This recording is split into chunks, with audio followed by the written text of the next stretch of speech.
নমস্কার। ঠাকুরমা স্বামীজির চরণে আমার আভূমি লুণ্ঠিত প্রণাম। পরম পুরুষ শ্রী শ্রী রামকৃষ্ণ থেকে পাঠ করছি। আগের দিন যা পাঠ করেছি আজ তার পরবর্তী অংশ। সংসারে যেতে জ্ঞানীর ভয় কি? জিজ্ঞেস করলেন ঠাকুর হাজরাকে। মশাই, জ্ঞান হলে তো? মহিমাচরণ টিপ্পুনি কাটল। ঠাকুর পরিহাস করে বললেন, হাজরা সবই হয়েছে, তবে একটু সংসারে মন আছে এই যা। তা কি আর করা যায়? ছেলেরা রয়েছে, জমি টমি রয়েছে, ধার রয়েছে, উপায় কি? তাহলে আর জ্ঞান হলো কোথায়? মহিমাচরণ আবার ফোড়ন দিল। না গো, তুমি জানো না। স্মিত মুখে ঠাকুর বললেন, সবাই হাজরার নাম করে, বলে রাসমণির ঠাকুর বাড়িতে হাজরা বলে যে আছে সেই হচ্ছে একটা লোক, লোকের মতো লোক। হাজরা মুখ খুলল, বললে, তা কেন? আপনি হচ্ছেন নিরুপম, আপনার উপমা নেই, তাই কেউ বুঝতে পারে না আপনাকে। তবেই বুঝতে পারছো নিরুপমকে দিয়ে কোনো কাজ হয় না? সে কি মশাই? মহিমাচরণ গজরে উঠল। হাজরা কি জানে? আপনি যেমন বলবেন তেমনি শুনবেও। তা কেন? ওকে জিজ্ঞাসা করে দেখো না, ও আমায় স্পষ্ট বলে দিয়েছে আমার সঙ্গে আপনার কোনো লেনাদেনা নেই। তাই নাকি? ভারী তার্কিক তো। শুধু তাই নয়, আমায় আবার শিক্ষা দেয় মাঝে মাঝে। সবাই হেসে উঠল। চুপ করে হাজরা বসে আছে এক কোণে। কেন দেব না? আমার কি কিছু বক্তব্য নেই? থাকতে পারে না? বেশ তো, এসো তর্ক করি। কিন্তু তর্ক ঠাকুরের পোষায় না। তর্ক করতে গিয়ে গালাগাল দিয়ে বসলেন হাজরাকে।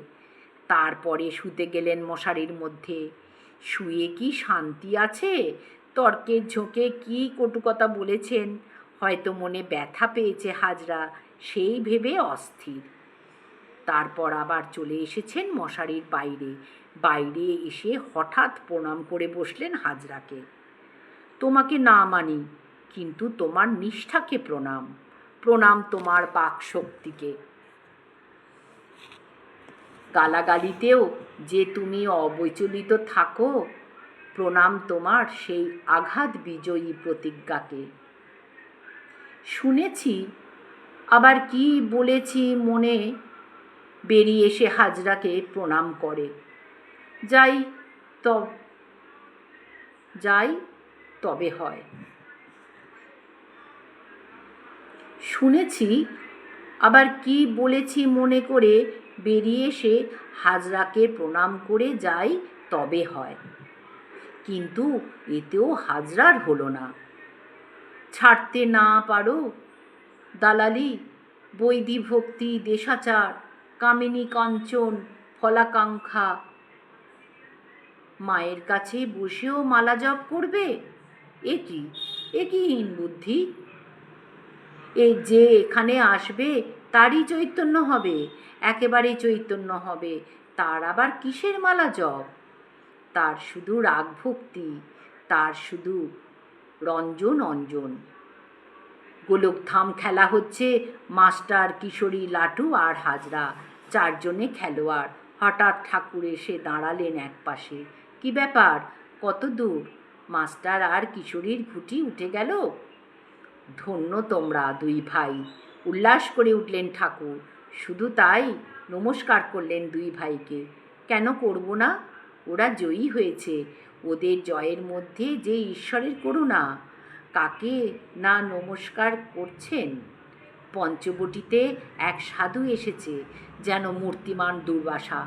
যাকে তাকে গাল দেয়, শাপ দেয়, মারতে আসে। যখন তখন কারণে অকারণে ক্রোধে একেবারে নগ্ন অগ্নি। হিয়া আগ মিলেগা, হুঙ্কার দিয়ে উঠল সাধু। হাত জোর করে সাধুকে ঠাকুর নমস্কার করলেন, একবার নয় বহুবার। যতক্ষণ সাধু ছিল ততক্ষণ রইলেন করজোড়ে, নীরব বিনতিভাবে। আগুন নিয়ে প্রসন্ন মনে চলে গেল সাধু। কাউকে সাপমন্নি করলে না, তেড়ে ফুঁড়েও পায়ে খড়ম নিয়ে এলো না। সাধু চলে গেলে ভবনাথ বললেন হাসতে হাসতে, আপনার সাধুর উপর কি ভক্তি! ওরে তমমুখ নারায়ণ, যাদের তমগুণ তাদের ওই রকম করে প্রসন্ন করতে হয়, বললেন ঠাকুর। আর এ তো সাধু। খেলা দেখছেন ঠাকুর। ওরে হাজরার কি হলো আবার? কি হলো? যে দেখো হাজরার গুটি আবার নরকে পড়েছে। সকলে হেসে উঠল হো হো করে। লাটুর কি অবস্থা? 7 চিত ঢেলেছে লাটু। এক ঢালেই মুক্তি, এক লাফে উলঙ্ঘন। সংসার ঘর থেকে একেবারে ব্রহ্মলোক। ধেই ধেই করে নাচতে লাগলো লাটু। এর একটা মানে আছে, বললেন ঠাকুর। অহংকারের উত্থান নেই, আর ঠিক লোকের সর্বোচ্চ জয়। হাজরার বড় অহংকার হয়েছিল, তাই তার পতন।